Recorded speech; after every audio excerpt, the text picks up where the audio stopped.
Hello mga karyan, kayo ba ay mayroong rice cooker na walang power? Malayo ang pagawaan sa inyong lugar?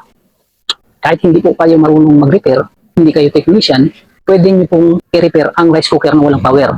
Napakadali lamang po ng gagawin. Basta panoorin niyo lang po hanggang dulo ang video na ito at ituturo ko sa inyo step by step kung paano ito i-troubleshoot at paano ito aayusin. Ganito lamang po yan mga karyan.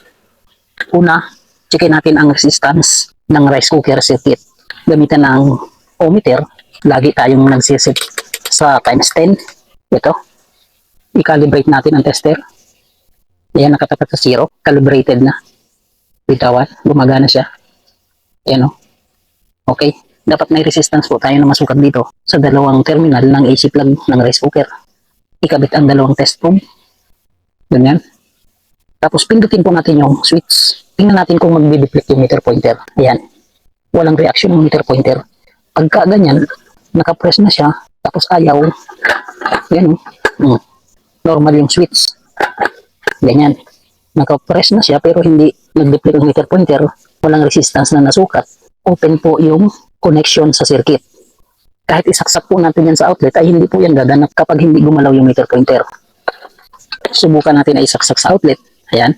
Yan po ang outlet na yan ay gumagana. Nakakabit po yung ating ilaw. Ayan o. Siya po yan.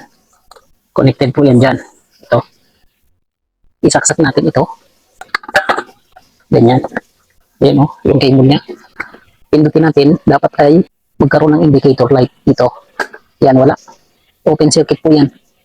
Walang power. Bunutin lang. Pagka ganyan, ang sunod na check lang po natin ay ito. Yung kable. Tanggalin ang kaserola. Tapos, buksan natin yung ilalim dahil hindi po natin ma-check yung AC cord dahil ito po ay nasa loob yung connection. Ganitong klaseng cable ito. Buksan lang natin para makita natin sa loob at ma-check natin ang parts nito. Okay, ayan. Subukan natin na testerin ito isa-isa para makita natin kung bakit walang power. Ganun pa rin, gamit ang ohmmeter. Bago natin checkin yung AC cord, direkta po muna tayo mag-check ng heater kung buo siya. Kasi posible heater ang sira. Pag ito yung nag-deflect, katulad nito, check natin. Kita nyo yung meter pointer ng tester. Ayan o, nag-deflect po siya. May reading. Heater po yung sinecheck natin, yung dalawang terminal ng heating element niya. Ayan. Ayan. May resistance na nasukat. Buo ang heater. Ang suspect po natin ngayon ay itong AC cord. Ganito lang po ang pag-check niyan. Baka sa AC cord lang ang problema. Nakakabit ng ganito. Simula sa input source, papunta sa loob ng circuit, check natin kung may connection siya. Ito yung terminal, line 1, line 2. Ito po ang cable niya. Oh. Kita nyo yung itim na yan.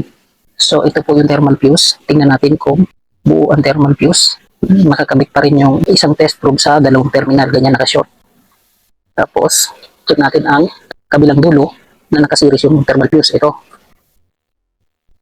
Yan. Ito. Nakita nyo yung meter pointer. Gumagalaw siya ng konti. Dahil ang nare-reading po dyan ay yung light indicator. At saka yung insulating film.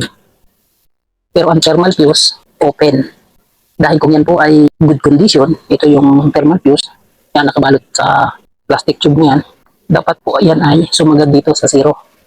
Dahil hindi sumasagad sa 0, meaning na open po yung thermal fuse ito. Yan.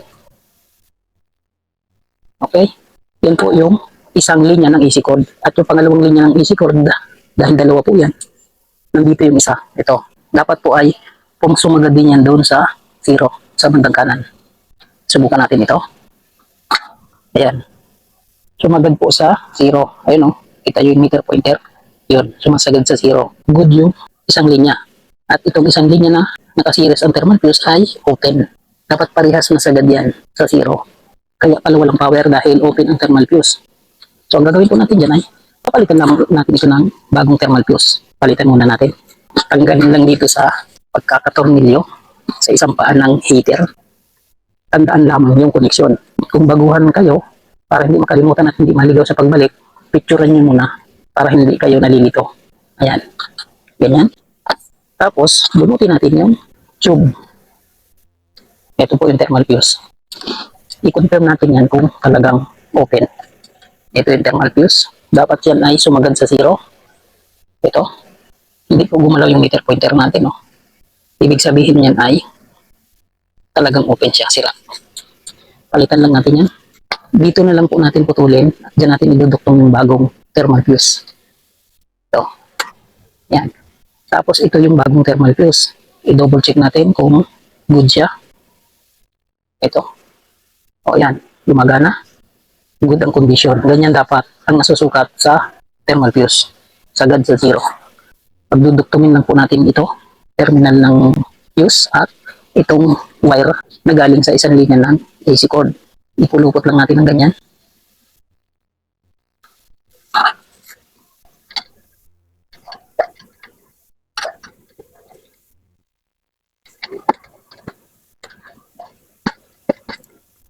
Yes, ganyan lang po ang pagkakaduktong. Pwede pong ihinang, pwede hindi.